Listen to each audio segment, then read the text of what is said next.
Onajonlar, shu videoni oxirigacha ko'rsanglar, sutli ko'k choy qildim. Yana bugundan ichishni boshladim. Mani ozishimga sababchi bo'lgan eng zo'r damlama. Agar sizga ham foydali bo'lsa, xursand bo'laman. Hamma savollarga to'liq qilib javob berganman. Shu videoni oxirigacha ko'rsanglar, tushunarli bo'ladi degan umiddaman.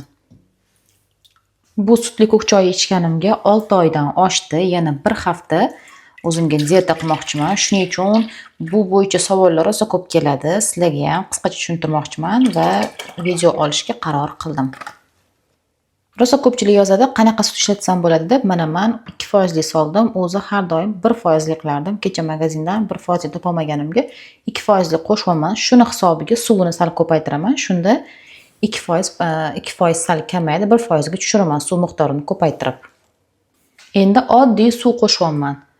1% sutga suvni teng solishimiz kerak har doim. Hozir menda endi 2% bo'lgani uchun yana ozgina suv qo'shaman. Oddiy prostoy ko'k choy. Unaqa korobkali, qimmat ko'k choylar bo'lish shart emas. Oddiy 2 osh qoshiq solganman. Mana anchagina massa bo'ladi. Shuni hozir endi gazga qo'yamiz, bitta qaynatamiz. Qaynashi bilan olovni o'chirib, qopqog'ini yopib qo'yamiz. Dimlab sovitamiz. Mana gazga qo'ydim. Qaynagunigacha qarab turaman. Idishim to'la bo'lib ketgan, toshib ketmasligi uchun tepasida bo'lasizlar.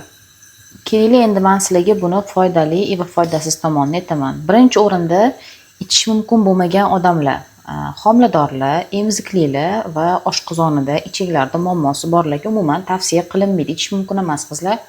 O'zim ham buni ichganimga 6 oy bo'ldi. Unaqa katta ves yig'maganman. Prosta ichimni tozalash maqsadida yana ichkim keldi. Shuning uchun sizlarga qisqacha tushunarli qilib video olaman. Chunki har kuni mana shu sutli choy bo'yicha savollar rosa ko'p keladi. Ta'miga keladigan bo'lsak, oddiy shirchoyga o'xshaydi. Haqiqatda tayyorlanishi ham shirchoyga o'xshaydi, faqat shirchoyda tuz, shakar yoki novot qo'shishadi va ko'k choy emas, qora choy bo'ladi. Bu yerda hozir ko'k choy va anaqasi ham ko'proq, massasi ko'proq, 2 osh qoshiq to'la qo'shilgan bu yerda. Bu sutli ko'k choyni qanaqa ichaman va qaysi vaqt ichaman, effekt olishim uchun nima qilishim kerak deganlar uchun bitta qilib javob beraman. Buni ovqat o'rnida iloji boricha ichishingiz kerak. O'zi buni ichsangiz umuman ishtahangiz bo'g'iladi, ovqat yegingiz kelmaydi. Har doim mana ertalab turganingizdan keyin 2 bokal ichib olasiz, o'sha ertalabki zavtrak qilgingiz kelmaydi. Obedda ham xuddi shunaqa, orada chanqaganingizda ham xuddi shunaqa.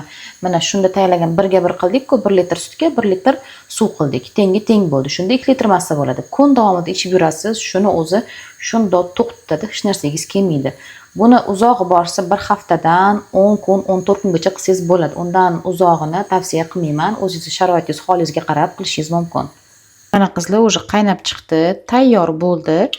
Endi shu holda hozir juda ham issiq, shu holda qopqog'ini yopib qo'yamiz, dimlab sovitamiz. 1 soat sovigandan keyin bemalol ichib yuraverasizlar, zo'r ichishli bo'ladi.